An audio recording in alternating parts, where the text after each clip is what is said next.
this, I also want to get it done in time so you don't have to get home too late, especially with the bad road conditions. So I will hopefully be able to be done way before 9 o'clock.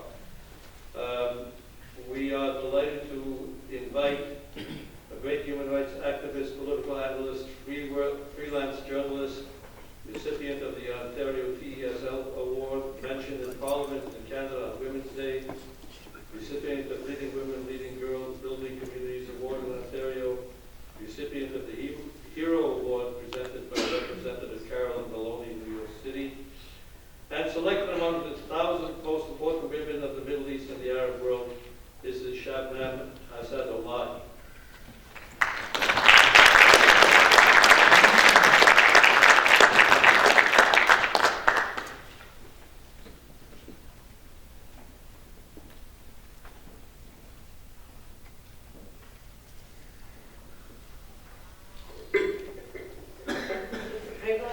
And honor to be speaking in the house of God.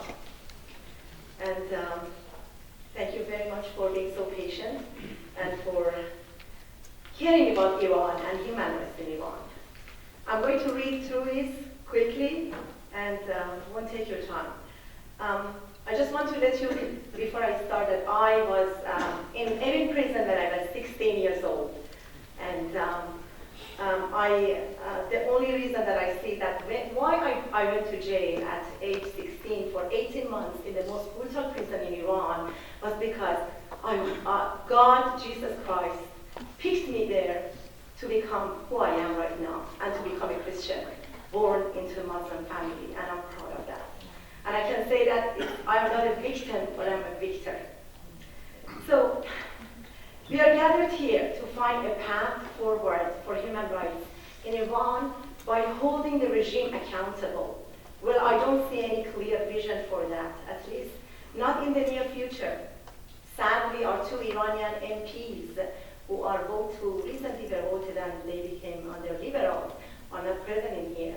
Sadly, that in Ottawa we have more than 25,000 Iranians living in here. We have 3 Persian radio programs in here. We have 1 Iranian newspaper in Ottawa, and I don't see any of them among us in here. This is very sad, and that's what I don't know, how clear the future about Iran will be right now, at least. You may ask why. It is because the Islamic Republic of Iran is a state sponsor of terrorism. That's why we shut down the Iranian embassy in 2012 in Ottawa. However, I would like to take this opportunity to draw your attention to some of more particularly inhuman and nefarious activities of the Iranian regime. To begin with, the Islamic Republic of Iran started with an officially approved massacre of all sorts of dissidents along with the functionaries of the former monarchy. Thousands of revolutionaries whose views differed from and that of the Islamic Republic were either hanged or shot after drunken trials or over without them.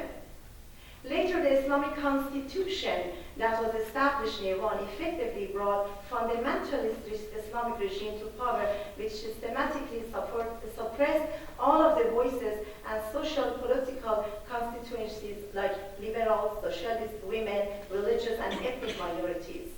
This has led to a vicious process of violation against human rights in Iran since the establishment of the Islamic regime, a process that still vigorously continues even after the presumably moderate President Hassan Rouhani took office. As a matter of fact, the violations of human rights in Iran, as Ardeshir said, skyrocketed since Rouhani became president in 2013. More than 2,000 Iranians individuals have been hanged under the moderate president's watch, the largest scale of execution in Iran in the past 25 years. Indeed, the executions in the first half of 2015 was not overlooked by Amnesty International, which noted that death sentences in Iran particularly disturbing because they are invariably imposed by courts that are completely lacking in independence and impartiality. Amnesty International also adds, death sentences are imposed either for vaguely worded or overly untoward offenses or acts that should not be criminalized at all, yet alone attracted death penalty. Trials in Iran are deeply flawed. Detainees are often denied access to lawyers in the investigative stage, and there are inadequate procedures for appeal, pardon, and commutation. As a result, Iran has become the top country committing executions per capita under Rouhani's watch. One of the legal pretexts of the Islamic regime for executing dissidents is the common charge of muharebe, or enmity towards God, routinely used against all sorts of human rights activists and dissidents, and which invariably receives the death penalty, sometimes administered in public by mass hangings, up to 20 minutes, and they are hanged up to 20 minutes to die slowly and painfully from strangulation. The victims' bodies are typically left hanging of some time before being removed as a way of intimidating the public into a silence. Many of those who are executed came from minority communities, such as Ahwazi Arab Iranians, who are predominantly Shia, as well as the Kurdish and Baluchi Sunnis. The targeting minorities has not changed since Rouhani took the office. Over the past decade, many Ahwazi Arab Iranian political prisoners, ranging from poets and teachers and bloggers and human rights activists, have been executed or trumped up charges in kangaroo courts. Rather than finding reasonable evidence for committing of a crime, judges rely on confession which have been extracted from the accused through physical and psychological torture. Meanwhile, friends and relatives of the accused are kept in dark, often not informed where their loved ones have been imprisoned, executed, or even buried. Again, nothing has improved under Hassan Rouhani's presidency. Never mind that Iran is one of the few countries that continue to execute juvenile offenders, as Ardeshir again said, where according to the United Nations, at least 160 are languishing on death row for crimes committed under the age 18. The number of child offenders executed in 2014 and 2015 under Rouhani's watch is higher than any time during the past 5 years, even Ahmadinejad's time. According to an Amnesty International report released a few days ago, Iran's authorities have sought to whitewash the continuing violations of children's rights and deflect criticism of their appalling record as one of the world's last executioners of juvenile offenders. Such kind of reports, however, have failed to prevent Rouhani from receiving a warm welcome on his European tour, as top politicians as well as the Pope were eager to meet him. And I was very upset when I saw Mr. Pope.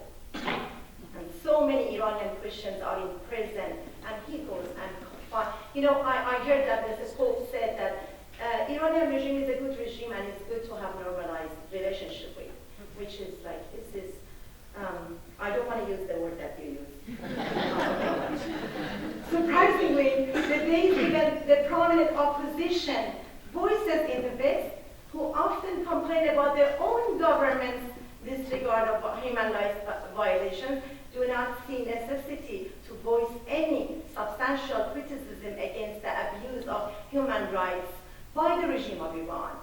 That is because so much of the world wants to do business with the Iranian regime. And they don't want to fuss over the tribal things, such as the violations of human rights by the regime. Indeed, it seems that the rush to conclude a nuclear deal with Iran has twisted and bonded all tongues in the West.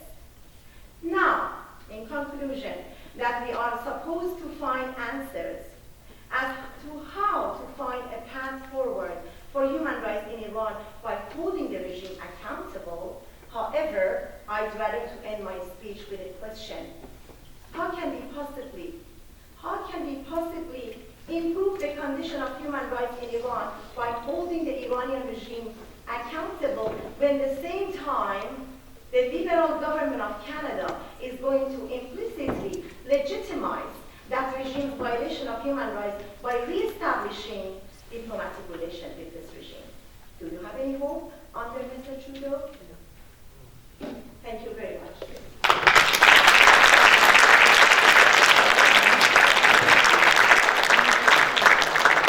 Ladies and gentlemen, thank you very, very much.